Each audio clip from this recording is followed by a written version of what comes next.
This podcast may contain adult themes and triggering topics. Please be kind to yourself if you get triggered by what we discuss. Also, this isn't a substitute for therapy or counseling. Please listen to the appendix at the end for some of our recommendations for resources that will help you find a qualified mental health care provider. Now, we take you to a time in the near future where emotional abuse has been appropriately deemed a crime, and the survivors find a home to reclaim their lives and freedom. This is Haven, and these are the stories of the reclaimers.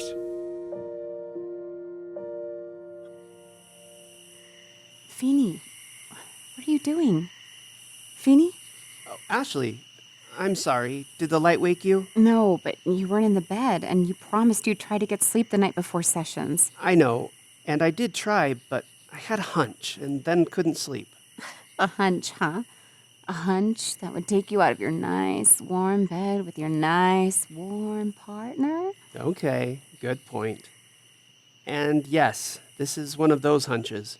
Like Percy pitched a crazy idea and we're going to lobby for a constitutional amendment now? No, like a ton of bricks realization that I've failed. Failed? How? It comes from something Sonia said. Of course it does. Well, really, it started with Addie. Remember how I told you that she said Percy's armor was her coping skill, right? Right. Addie the amazing Advo. That was a little... Ashley, tell me, I'm getting that sadness. Oh, Ash. This is a tough year. I don't want to burden you. With your feelings? No, we don't have that partnership, Ash. If you're sad, I always want to hear it. You're the priority, always. I fixed her. I've just missed you. A lot.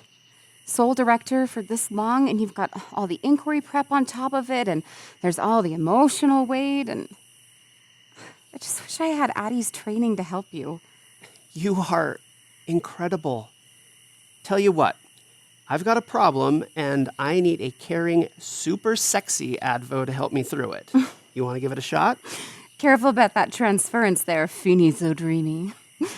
But you sure you want me, the non-empath, to help you? I want the best person for the job. You up for it? Well, then as Sonia says, absolutely I am. All right, deal.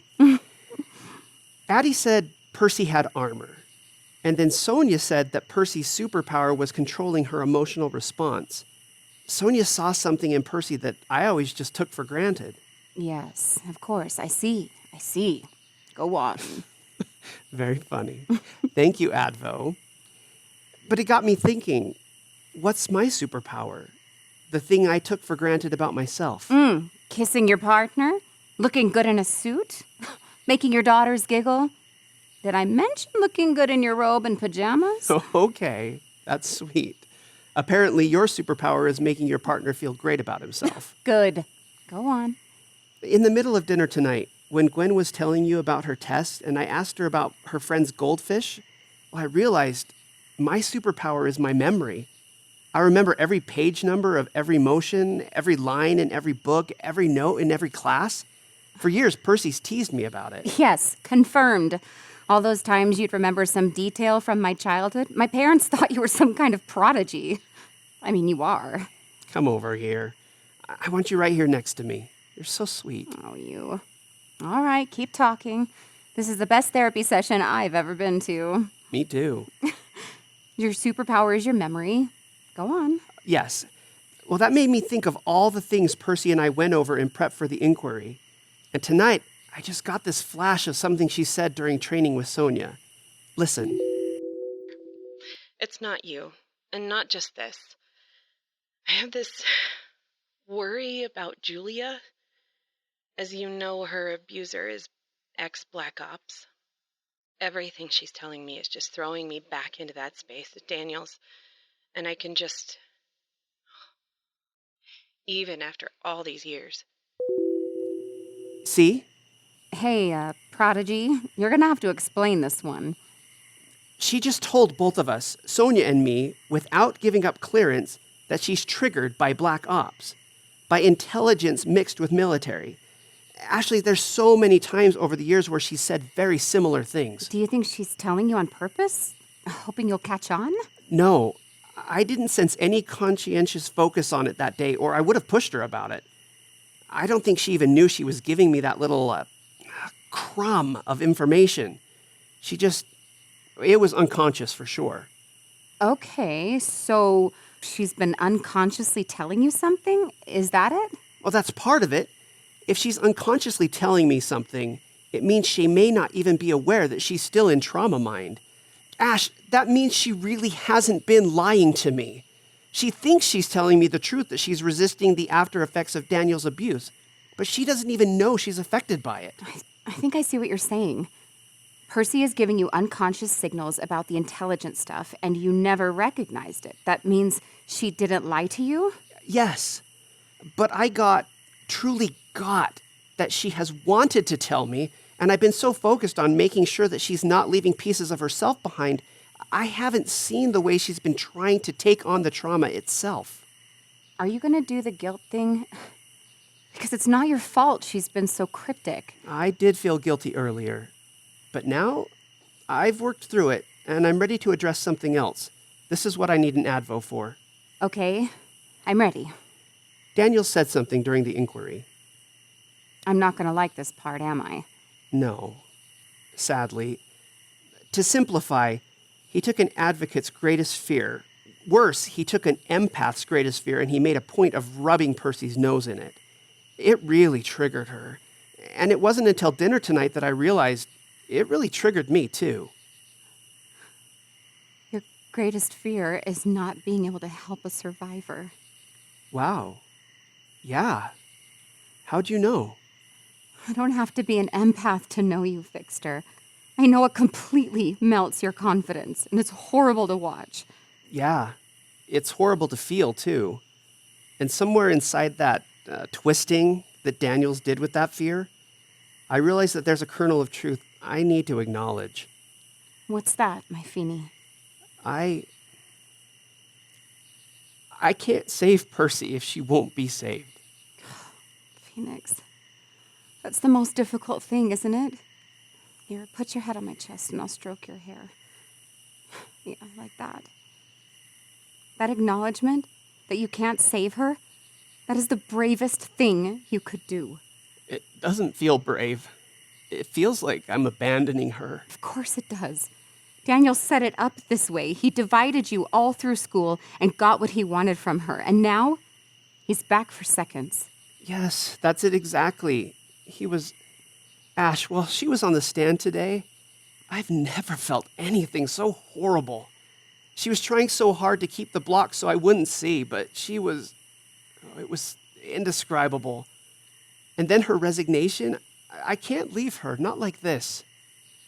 Of course not. And you're not going to leave her. Leaving her alone would be... Wait, what's the name du jour from Wesley? Insipid slugabed?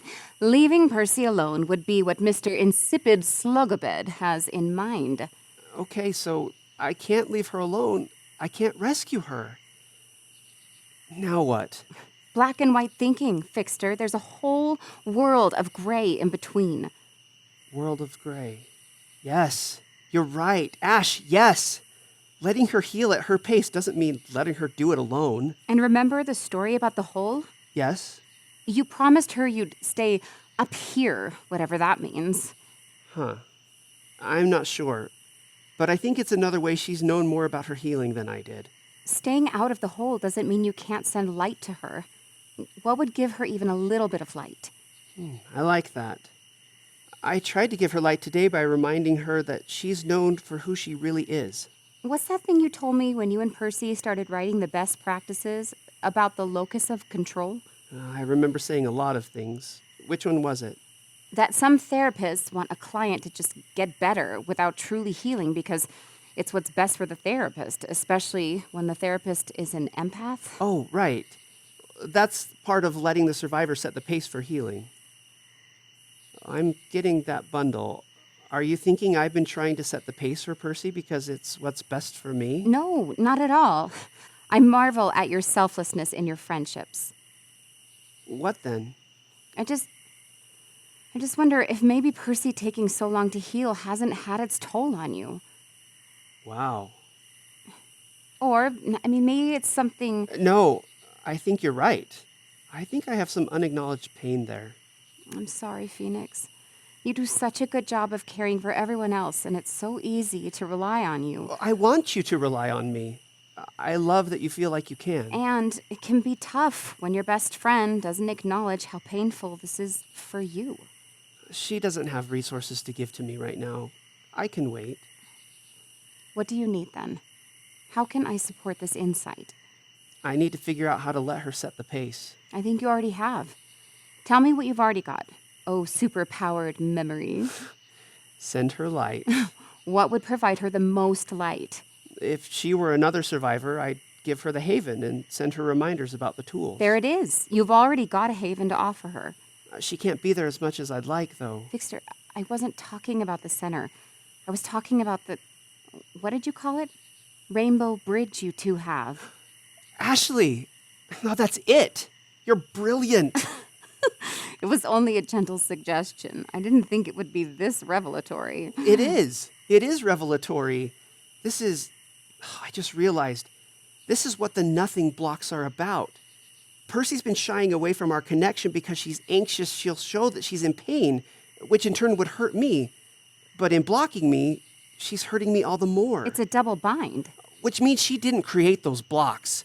Well, she did, but she was trapped into doing so. Daniels. Yep. He knew that dividing us was the best way to isolate her so he could get supply. What's more isolating than making her feel like she's hurting me just by addressing her own hurt? It's pure evil, and I hate the effect it's had on you both. And it seems to have worked. Isolate me by getting me to think she's lying to me through the blocks. Isolate her by getting her to isolate herself from my help. I really, really hate that man. Me too. So, the light. Yes. I can give Percy bits of light by encouraging her to have the blocks she needs, and by making it so she never has to feel ashamed of dealing with her own hurt. Maybe I can even come up with a way to explain all this to her. Maybe if I use a case study. She's lucky to have you. Well, I'm lucky to have you. Thank you, my smarter-than-everyone partner. I'm a good Advo. You're an amazing Advo. You want to sleep on the couch together like we used to in college? Yes, please. I love waking up with you curled around me. Phoenix, I'm really proud of you. And I'm here for you. No matter what that insipid man does, I'm here for you. I love you, my Ashley. And I love you right back, my dreamy.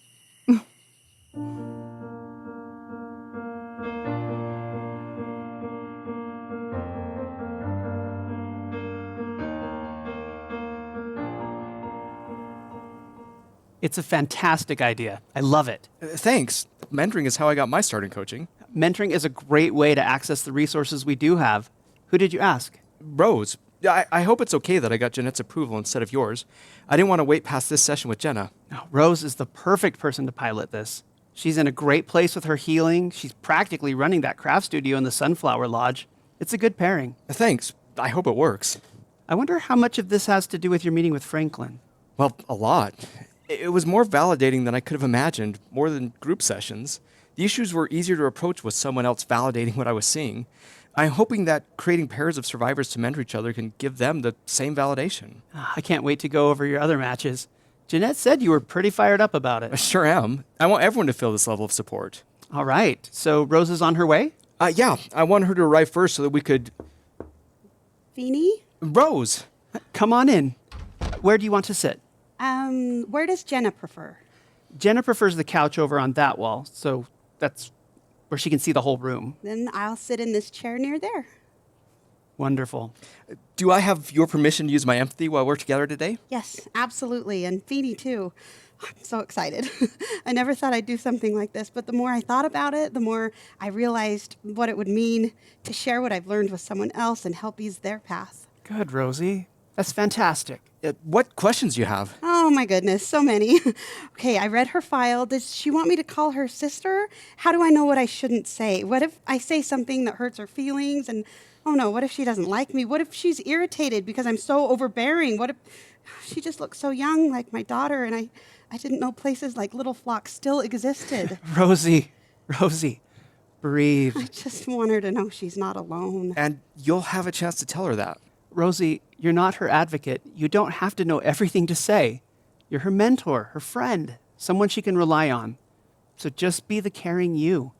Truman and I are both here to be her advocate, so you don't have to take on that role. All right, that's good. She deserves to have an amazing advo. So she prefers to be called Jenna. If you say something that hurts her, you can apologize and explain. She's a good kid. I think you'll like her a lot. I doubt she'll be irritated having someone want to care about her. And she reminded me of your daughter, too. Right? Okay, thank you. Any other questions? If I do something wrong, will that be... It would be difficult to even imagine you doing something wrong when it comes to showing care for someone else. That's sweet. Thank you. Wait, am I staying the whole time? I thought we might start with introductions and let her invite you to stay, if she'd like that. How does that sound? That's good. I would like that. Any other questions? Just one. Are you two okay? I didn't see the whole live stream of the last session, but it didn't seem to go well. That's kind of you to ask, kind of you to care. I want to be sure we focus this time on you and Jenna, all right? Tricks, Pheeny. Just know that there are a lot of people out there pulling for you and Percy. You're not alone. A moment ago, you were worried about whether or not you'd be able to show someone care. Yeah? And then you just showed care for Pheeny without even thinking about it. Thank you for noticing. Topic change then? One last question. Yeah. Is it okay to tell her that I think those jerks in Little Flock should go to hell? No. But it is okay to share your feelings about what they did to her. Ah, I see what you did there. Okay, I can do that. Truman? Jenna, please come in. Rose saved the couch for you. That's kind of her. Jenna Price, this is Rosemary Thurman. So nice to meet you. You too. I read the file that Truman sent. Yes, I read your file too. Yeah? Jenna, do you want to tell us about what you're feeling when she says that? This is harder than I thought it would be. What is? Knowing that someone else knows about me. May I have your permission to use my high-end gifts? Yes, read. It's good. I need help with the words anyway. And may I have... Yes, to you too. Tell me about the concern you're feeling. I feel concerned.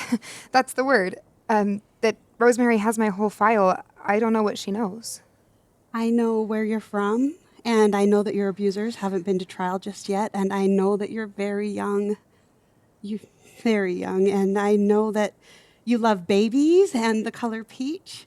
I know that you want to learn to read and write, and I know that one day you want to be a mother and a teacher. So you don't know about the tower? I don't know anything else. And I won't ask unless you would like me to. I want you to feel comfortable. I'm sorry. I'm not sure why this is so emotional. My goodness. I remember my fourth session? Well, it was one of my follow-up sessions with Pheeny. I was a mess. I couldn't stop crying, and I could barely sit up. I curled up on that couch right there and just sobbed while he handed me tissues and told me to breathe. I feel like I shouldn't do that, but But I sort of want to. Sweetheart, of course you do. Of course all you want to do is just curl up in a ball and shut out the terrible things that have happened. I got to a point during my healing where I didn't want to exist. It hurt too much to feel that alone, to miss my abuser. You missed him? Yeah, I still miss him sometimes. I feel like that's wrong to miss him. To miss all of them.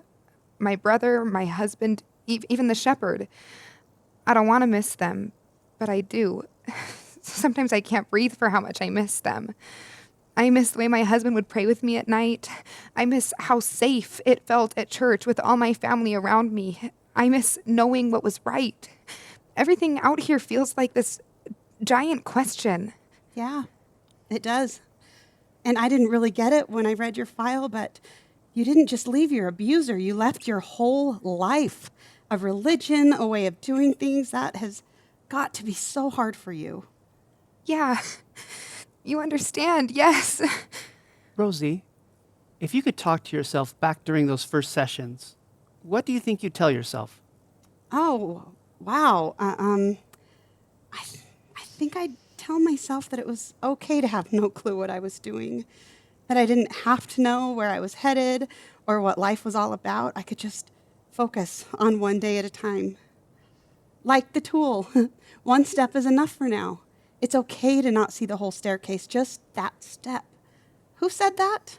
Martin Luther King Jr. It's the quote where the tool comes from. Yeah, that's what I'd tell younger Rosie, that it's okay to flounder, to not know, to cry a bunch, and have no way to explain what I'm feeling. You're really good at saying how you feel now. I want to learn how you do that. Oh, I learned it all from Pheeny. So, yeah. I really think you deserve a lot of credit for the work you've done, Rose. You're proud of her, and you like being proud of her. Oh, I'm so sorry. I didn't ask if I could read you. It's okay. I am proud of her. And yes, I enjoy being proud of her. It's fun to see someone I care about grow and flourish and find their footing after trauma. Rosie's been through a lot. It's nice to see her happy. And I'm glad to see you increasing your comfort with using your gift. I am always so impressed that people can use their empathy. I was scared of it at first, but now it just blows me away that humans can do this. It's amazing. Jenna, what was that? Do you want to talk about it? She sort of just said that I'm amazing. It made me feel sad and happy and sort of ashamed. Are you comfortable talking about it now, or should we save it for later? Oh, I can go. I'm happy to meet you, Jenna, but I don't have to stay. Oh, no, please stay. I like having you here. You have such kind feelings. You remind me of Addie. Now that is a giant compliment. Addie's a truly compassionate person. I'm comfortable talking about it. I like how you look at me, Rosemary. It makes me feel like there's hope. Jenna, there is so much hope. You're so young and you have your whole life ahead of you. See, like that. In just a few minutes, you said I'm amazing, and you've made me feel like I'm not alone. And you've given me hope. I didn't know I needed someone to do that for me. I think Truman knew that you needed it. I hope that this would be part of the outcome. Only Jenna can know what Jenna needs. We can try to help meet those needs for sure. This is wonderful. And I want to address what Jenna just said about how Rosie's compliment made her feel. Jenna, would you be okay talking about that? Yeah. I think I've spent most of time at the Haven feeling ashamed. I feel like it was a great sin to leave Little Flock, and I hadn't realized how many other things made me feel like I'm doing everything wrong. It's easy to forget to pray now that I'm not surrounded by constant reminders. And so I do. I forget. So when Rosemary said I was amazing just for having this heightened gift, it made me feel even more wrong than before. Tell me about the wrong.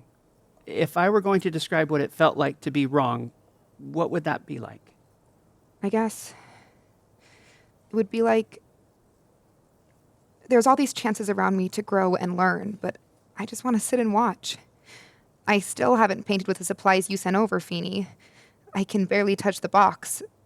I used to feel so creative, and now I feel blank, empty. And when I look back at the end of the day, I haven't washed a dish or cleaned a floor, and it feels like I should create something. I should be able to accomplish anything, but I just can't, and I don't know why. That feeling seems like it's... Always? Like it's forever? Truman, what's the word? Ever present. I like that word. Will you write it down for me? Addie got me a little digidoc to carry around so people can write words for me. Ever present. I like it.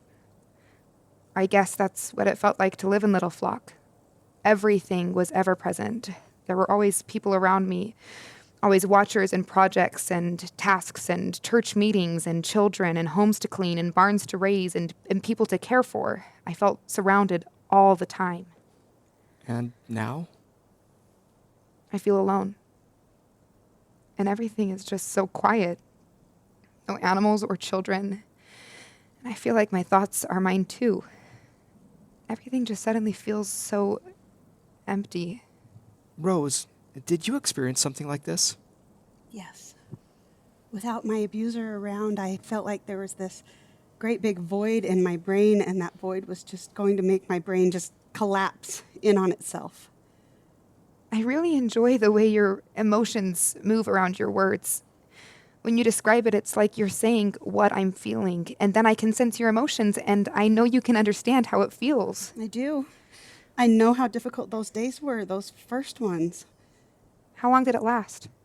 I might still feel that emptiness from time to time. Truman, did you feel that emptiness? Yes.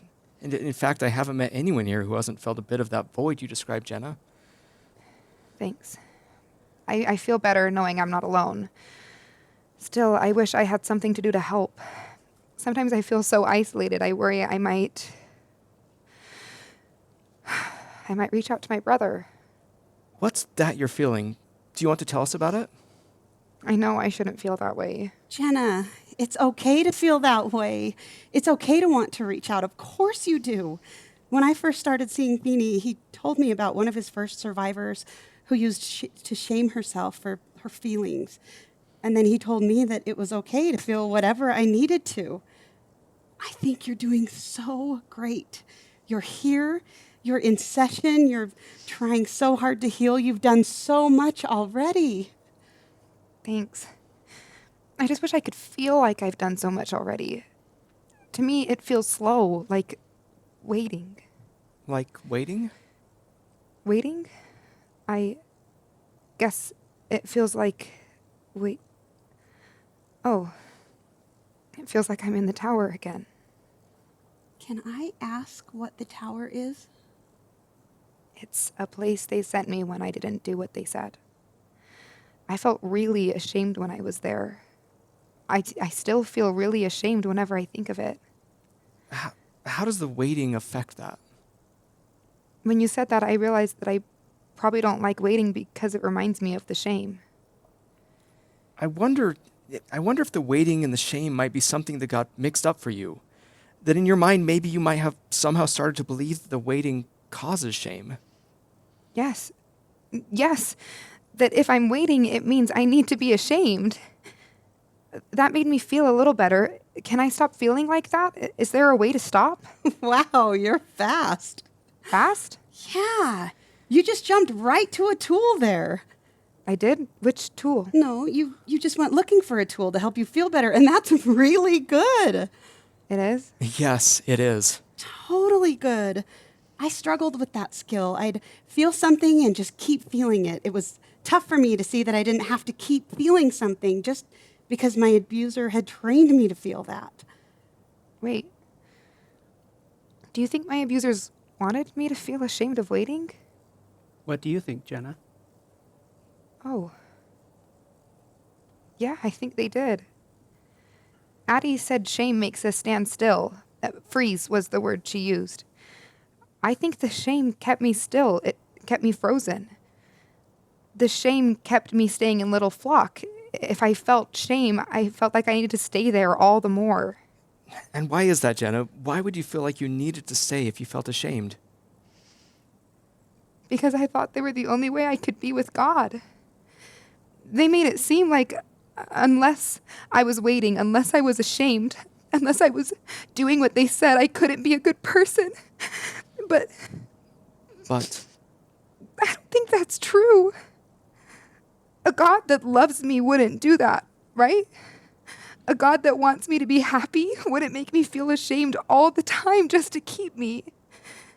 Addie said that people who shame us are wounded, and if God is perfect, he's not wounded, right?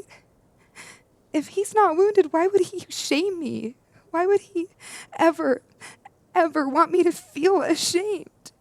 Jenna, I just want to hug you. Is that okay? Is it okay that I want you to hug me? It's always okay to want a hug. Yes, I want a hug. Rosemary, what made you want to hug me? I just like the way you did that. You were trained to think a certain way, but you challenged it. And you thought it through for yourself, and I just really admire that skill. Jenna, I'm getting that. What you're feeling has to do with feeling respected by Rose. Not just loved by her, but respected too. We don't have a single word to describe it. It feels nice. I like this feeling, respected by Rosemary. I respect you too, Jenna. Oh, I don't know how I feel about that. Would you mind sharing why? I think it's because you remind me of my brother. Both you and Truman remind me of my brother when I miss him. When he was good to me. Does your brother respect you? I don't think so. That hurts.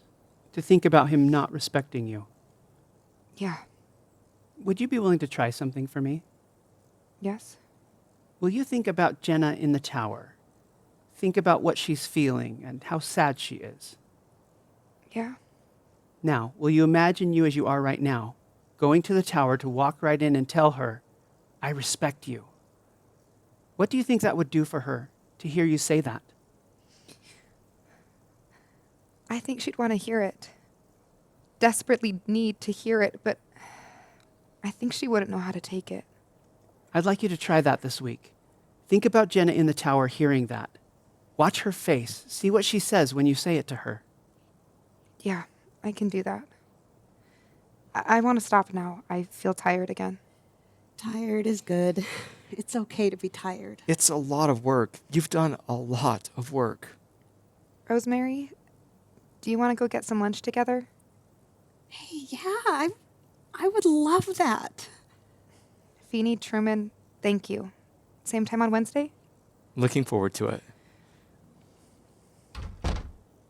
Even after all these years, I'm still learning things from survivors. What was it this time? That she wants to feel respected.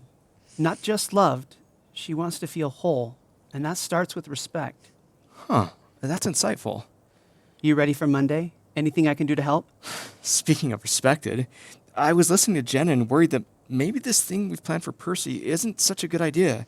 I mean, are we trying to manipulate Percy into doing something here? I had a talk with Ashley about that just last night, and I don't think so. I think we need to focus the intent on offering Percy the tools she needs to get herself out. If we're standing by her side and not trying to force her into anything, then I think we're supporting and not manipulating. Okay, good. Back to the session. I like this model. 2 survivors working together. It helps with a lot of that isolation caused by manipulated attachment. I think you should write up a proposal that we can take to the Havens IRB. Hey, talk about respect. Thank you. It's a good model. All right, I'm headed to go check on Percy before lunch so I can be back in time for the senior staff meetings. I'll see you Monday. On Monday. And Pheeny, Yeah? I respect you too, kiddo. Punk. See you Monday.